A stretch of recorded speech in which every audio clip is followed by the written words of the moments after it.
Hello good morning, अस्सलाम वालेकुम, नमस्ते एवरीवन फ्रॉम घर। देखिए ऐसा है कि त्रिशूल लेक ट्रैक करने के बाद सेम डे ही हम नीचे उतर जाते हैं खांगसर के लिए। उसके बाद खांगसर में एक रात हम स्टे करते हैं वहाँ पे, नहीं खांगसर में एक रात स्टे करते हैं। उसके बाद फिर सुबह उठ करके जीप पकड़ के हम पहुँच जाते हैं जहाँ पे हमने अपना कार लगाया था। उसके बाद फिर वहाँ से कार लेते हैं और फिर एक दिन हम बेसिस शहर में स्टे करते हैं। उसके बाद फिर बेसिस शहर से सुबह निकलते हैं तो शाम के लगभग 6 बजे इंडिया के अंदर एंटर कर जाते हैं। उसके बाद फिर रात के लगभग 9-10 बजे घर पहुंच जाते हैं। इस तरीके से मतलब नेपाल से घर तक का सफ़र होता है। हमने सोचा कि वीडियो शूट करके आपको दिखाएं, लेकिन जब मैं नीचे आया तो हमारे साथ जो हमारे दोस्त थे वो नहीं थे। ऐसा लगा नहीं कि वो हमें शूट करना चाहिए। हमने सोचा कि मतलब एक हाई टाइम है इस सीरीज़ को एंड करने का, इसलिए हमने वहाँ पे त्रिशूल लेक के पास ही एंड कर दिया। तो फाइनली देखिए घर आ चुके हैं। घर आने के बाद मतलब आपको हम दिखाना चाहते हैं कि हमारा जो शेड्यूल होता है ट्रैवल से जब हम वापस आते हैं तो हमारा शेड्यूल क्या होता है, कैसे हम मतलब सुबह से शाम तक का वक्त गुजारते हैं, और हमारा जो आने वाला जो प्लान है, नेक्स्ट प्लान, वो भी हम आपसे डिस्कस करेंगे। कुछ सामान हमने ऑर्डर किया है, वो भी हम आपको दिखाएंगे कि क्या सामान हमने अपने नेक्स्ट ट्रिप के लिए मंगाया है। तो वो सारी चीज़ें आज के ब्लॉग में आपको देखने को मिलेगा, तो ब्लॉग में बने रहिएगा, एंड तक देखिएगा। सुबह सुबह घर की ये पहली चाय नेपाल ट्रिप से आने के बाद। अब आप फटाफट बताइए कि आप लोगों का जो पूरा नेपाल सीरीज में से मोमेंट है, बेस्ट मोमेंट कौन सा रहा, मतलब आपको कौन सा मोमेंट सबसे अच्छा लगा, जो भी आपने मतलब नेपाल फर्स्ट डे से अपने लास्ट डे तक देखा त्रिशूल लेक तक, कौन सा मोमेंट अच्छा लगा, आप हमें कमेंट करके ज़रूर बताइए। और अगर आप में से बहुत सारे ऐसे लोग हैं जो शायद नेपाल व्लॉग शुरू से नहीं देखा होगा, तो आप लोग शुरू से देखिए, बहुत मज़ा आएगा। बहुत अच्छा व्लॉग बना है, बहुत ही ज़्यादा हमने मेहनत लगाया है, काफ़ी एडवेंचर भरा ट्रिप रहा, तो देखेंगे तो मज़ा आएगा। हे आपको अपनी एक आदत बताते हैं कि सुबह उठते ही 1 गिलास पानी, 2 गिलास पानी, 1 कप चाय, उसके बाद ब्रश। ये हमारा सालों से ये फॉर्मूला चला आ रहा है। लगभग 2012 जब मैं कलकत्ता में था, क्रिकेटिंग जर्नी चल रही थी, तब से ये आदत हमें लगी है, तो अभी तक इसको हमने कैरी ऑन किया हुआ है। सुबह सुबह ऊपर छत पे आके ब्रश करने के पीछे एक रीज़न है। रीज़न ये है कि एक तो हमें बहाना मिल जाता है ऊपर आने का, और ऊपर जब हम आ जाते हैं तो धूप के ज़रिए विटामिन डी भी ले लेते हैं, क्योंकि बॉडी में विटामिन डी बहुत इंपॉर्टेंट एक पार्ट है। और जब आप ट्रैक करते हैं तो बहुत ज़्यादा एफर्ट होने पे लगता है घुटने पे, तो मसल्स और हड्डी को थोड़ा रिकवर करना भी काफ़ी ज़रूरी होता है। इसलिए यहाँ पे आते हैं 10 मिनट डेली, 10 मिनट बैठते हैं धूप में, ताकि जो नेचुरल विटामिन डी है वो बॉडी के अंदर जाए। जब आप ट्रैक करके ऊपर जाते हैं तो आपकी बॉडी का काफ़ी ज़्यादा एफर्ट लगता है, हार्ट का, लंग्स का, आपकी मतलब स्टेमिना, स्ट्रेंथ उस टाइम आपका चेक होता है। लेकिन जब आप पहाड़ से नीचे उतरते हैं तो सबसे ज़्यादा जो प्रेशर होता है, क्योंकि आपका फुट स्टेप ऐसे होता है यूँ, ठीक है, तो आपका जो टो है वो आपका ब्रेक के जैसा जैसे काम करता है ना, क्योंकि आप नीचे की तरफ आ रहे हैं, ग्रेविटी आपको ढकेलता है, तब घुटने पे बहुत ज़्यादा प्रेशर पड़ता है। तब ऐसा लगेगा यार कि लगता है घुटना चला जाएगा। तो ये सारी चीज़ें आप एक्सपीरियंस करते हैं जब आप ट्रैक करते हैं तब। ये है ओट्स, हमारा ब्रेकफास्ट। मैंने एक चीज़ नोटिस किया है कि जब भी हम ट्रैवल से आते हैं तो मेरा 2-3 किलो वज़न हमेशा घट जाता है, हमेशा। उसको रिकवर करने में 10 दिन 12 दिन मतलब घर में अच्छे से आदमी खाएगा तो फिर रिकवर हो जाता है। लेकिन जब भी हम ट्रैवल पे गए, आने के बाद घर वाले भी बोलते हैं कि यार तू दुबला गया है। और जब हम वेट नापते हैं उसमें भी हमारा कम से कम 2-3 किलो वज़न हमेशा कम हो जाता है। ये रही अपनी GS 310।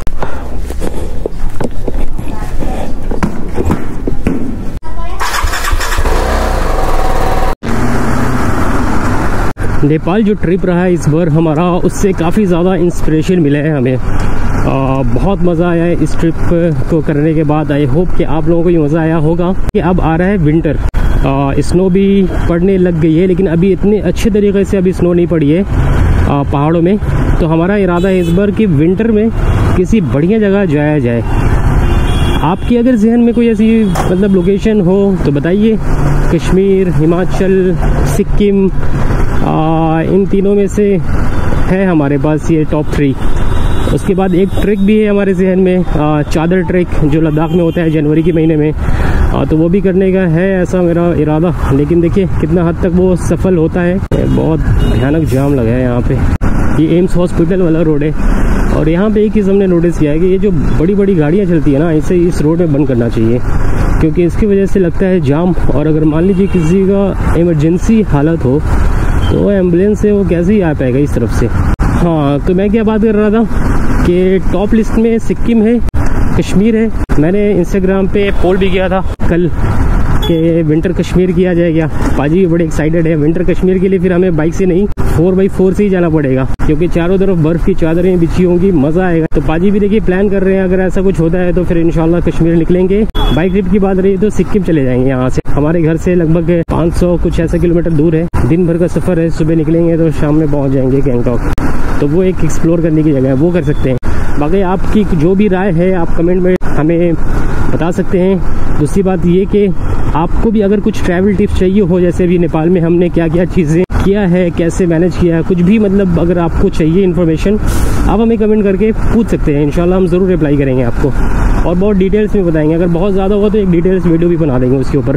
फिलहाल देखिए ये है अपनी बाइक। यार इस बाइक का भी ना नाम रखना है। मैंने जब ये बाइक लिया था तब लोगों से मैंने पूछा था इस बाइक का क्या नाम रखा जाए। बहुत सारे लोगों ने बहुत अच्छा नाम मतलब सजेस्ट किया था, ब्लू स्पैरो, बुराक, पता नहीं बहुत अच्छे नाम थे यार।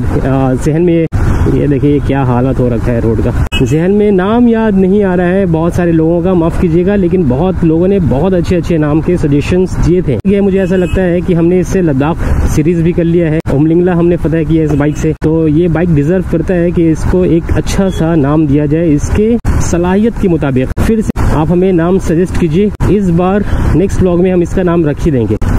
तो चलिए हमारे पास भी टाइम मिल जाएगा नेक्स्ट व्लॉग के लिए, आपके पास भी कमेंट करने का बहुत सारा टाइम है, सोचने का टाइम है। आप हमें कमेंट करके बताइए कि इसका क्या नाम रखा जाए। फिलहाल अभी हम जा रहे हैं इस बाइक का सैडल स्टे बनवाने। सैडल स्टे ऑनलाइन भी मिल रहा है लेकिन काफ़ी ज़्यादा महंगा मिल रहा है। तो मैं सोच रहा हूँ कि क्यों ना यहाँ पे किसी वेल्डिंग वाले शॉप पे जा करके उसको बताया जाए कि ऐसा है। अगर वो बनाने के लिए रेडी हो जाता है तो हमारे कम पैसे में हमारा सैडल स्टे बन जाएगा।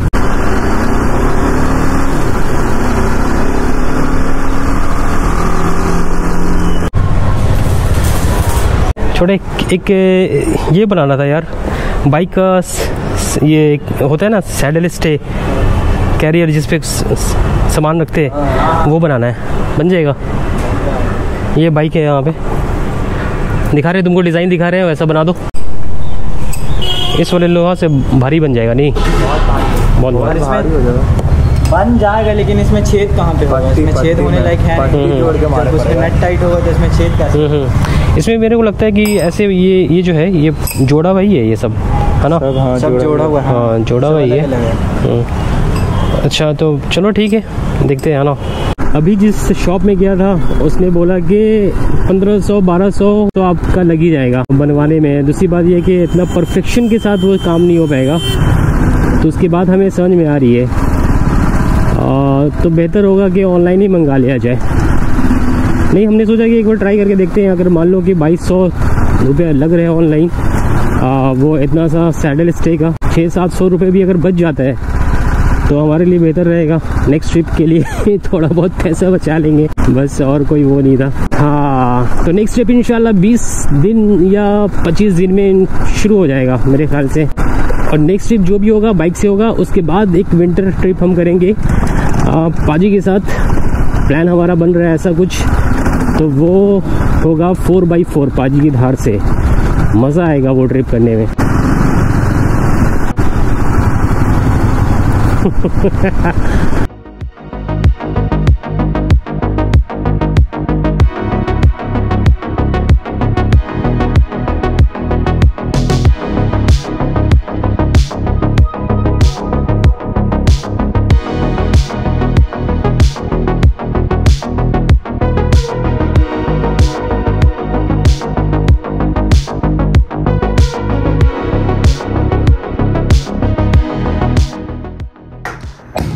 तो गया था सैडल स्टे बनवाने के लिए लेकिन बना नहीं, तो हमने सोचा कि उसको ऑनलाइन ही ऑर्डर कर देंगे। इसमें हमने कुछ अपना नेक्स्ट ट्रिप से रिलेटेड चीज़ें मंगवाया है वो आपको नेक्स्ट वीडियो में दिखाते हैं। नेक्स्ट वीडियो नेपाल सीरीज पे आप लोगों ने बहुत सारा मतलब प्यार दिखाया हमें, बहुत अच्छा फीडबैक मिला मुझे पूरे नेपाल सीरीज में, तो बहुत खुशी हुई। इस तरीके से आप हमें हमेशा सपोर्ट करते रहिए, वीडियो को लाइक करते रहिए, शेयर करते रहिए। लास्ट वाली वीडियो में बहुत सारे लोगों ने बहुत अच्छे अच्छे कमेंट किए। तो जो हमारे बहुत ही अजीज दिल सब्सक्राइबर हैं उन्होंने एक सवाल किया था। वो सवाल ये था कि मतलब पिछले साल मैं जब काजा गया था स्पीति में, तो बाजी भी हमें मतलब चले गए थे वो वापस ट्रिप से ही। और दूसरी बात कि अभी हम जब ट्रैक के लिए गए तो हमारे जो दोस्त हैं वो भी वापस आ गए। तो उन्होंने कहा कि क्या मसला क्या है, तो मतलब उस पर हम थोड़ा सा रोशनी डालना चाहेंगे कि जब पहले बात करते हैं अपने दोस्तों की, कि हम तो सारे प्लान करके गए थे कि तिलीचू लेक ट्रैक करना है हमें।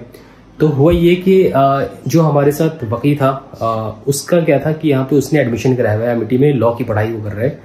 तो उसके फादर ने अभी बस जस्ट ही एडमिशन कराया है और उसको फ्राइडे के दिन किसी भी हाल में कॉलेज में पहुंचना था। तो ये तो एक रीजन हो गया। दूसरा ये रीजन हो गया कि जैकेट भी छूट गया था राकिब का, जाने का एक रीजन भी मिल गया। तो हमने भी नहीं रोका क्योंकि यार पढ़ाई ज्यादा जरूरी है, जिंदगी रही तो फिर से वो तिलीचू लेक देख लेगा। तो हमने ज्यादा मतलब रोकने की कोशिश तो की, लेकिन अब हर किसी का ना अपने हिसाब से टाइम होता है, अपने हिसाब से उनकी फैमिली होती है, उनके पेरेंट्स होते हैं, उनकी बात होती है। तो हम अपना हिसाब नहीं चला सकते, तो इसलिए हमने ज्यादा फोर्स नहीं किया। समझाया कितने दूर आए हो तो जा सकते हो, कर सकते हो, एक दिन का क्या है, ऐसा करेंगे कि गाड़ी कंटिन्यू हम चला लेंगे, पूरे दिन रेस्ट की जरूरत नहीं रहेगी, बेसी शहर में नहीं रुकेंगे। हमने बहुत कुछ कन्विंस किया, लेकिन जाना जरूरी था इसलिए वो तीनों गए। तो ये एक रीजन था, ठीक है। दूसरा अब आते हैं पाजी के ऊपर कि पाजी जो पिछले साल काजा में हम गए थे विंटर स्पीति करने के लिए, तो हमारे साथ नहीं, पाजी के साथ दो लोग और थे। एक भाई साहब क्विंटो पे गए थे, एक भाई साहब मारुति सुजुकी का जो अभी नया आया है 4x4 क्या बोलते हैं, जिमनी से गए थे। तो वो लोग जैसे काजा पहुंचे, ठीक है, काजा में स्नोफॉल हो रही थी, एकदम हार्श कंडीशन था। उन्होंने मतलब डिसाइड ये किया कि हम जाएंगे, ठीक है। पाजी का भी ऐसा था कि पाजी के घर में किसी की शादी थी और पाजी घर से भी प्रेशर आ रहा था। पाजी की तबीयत अचानक खराब हो गई। अब जो दो लोग पाजी के साथ गए थे उन्होंने कहा कि हम वापस जा रहे हैं। तो पाजी के माइंड में भी ऐसा आया कि अगर दो गाड़ी चली जाती है और स्नो ज्यादा बढ़ जाती है तो पाजी के लिए मुश्किल हो जाता, गाड़ी वहां से निकालना, है ना। वो गाड़ी अगर मान लो कि दो लोग हैं, दो गाड़ी है, तो अगर कोई गाड़ी फंस जाती है तो उसे टोचन करके निकाला भी जा सकता है। वो सारी चीजें पाजी सोच करके मेरे ख्याल से पाजी ने जाने का फैसला किया था। हालांकि उस टाइम में मैंने पाजी को बहुत रोका था कि यार पाजी आपने पैसा लगाया, टाइम लगाया, बस यार लोग ना हर थोड़ा सा ये हो जाते हैं, मतलब क्या कहें, थोड़ा सा अगर पेशेंसली आदमी सोचे, मतलब वो लम्हा गुजर जाए 1 घंटा 2 घंटा या 1 दिन, तो फिर नेक्स्ट जब आप दूसरी जगह को एक्सप्लोर करने जाएंगे तो लगेगा कि अच्छा हुआ यार कि नहीं गए। तो ये था ये चीज, लेकिन दोनों की अपनी अपनी मजबूरी थी। तो हमारे दोस्त की अपनी मजबूरी थी और वो बिल्कुल जायज़ था, और भी बहुत सारा प्रेशर था उसके ऊपर, तो हमने मतलब ज़्यादा फोर्स नहीं किया। तो ये मतलब रीज़न था, आपको हमने मतलब डिस्कस किया। एक है हमारे सब्सक्राइबर, उन्होंने ये कमेंट में सवाल किया था, तो उसको हमने सोचा कि अभी इस बात को रखते हैं। तो ज़्यादा कुछ ऐसा मतलब ये नहीं है। तो चलिए क्या करते हैं कि आपको एक चीज़ जाते जाते एक और चीज़ बताते हैं कि नेक्स्ट ब्लॉग में बहुत ही इंपॉर्टेंट एक टॉपिक है जो हम आपसे डिस्कस करेंगे, आपसे शेयर करेंगे, और आपका उसमें बहुत हद तक साथ चाहिए होगा। तो वो चीज़ें हम आपसे नेक्स्ट ब्लॉग में शेयर करेंगे। एक तो वो चीज़ हो गया, दूसरा वो बॉक्स में जो चीज़ें हमने मंगाया है वो दिखाएंगे आपको क्या चीज़ मंगवाया है। तो चलिए क्या करते हैं कि ऑलरेडी ब्लॉग जो है लंबा हो चुका है, इस ब्लॉग को यहाँ पे ख़त्म करते हैं और उम्मीद करते हैं कि आप हमारे साथ बने रहेंगे, लाइक शेयर कमेंट करते रहेंगे। तो चलिए क्या करते हैं कि इस ब्लॉग को यहाँ पे ख़त्म करते हैं और उम्मीद करते हैं कि आज का जो ब्लॉग है पसंद आया होगा।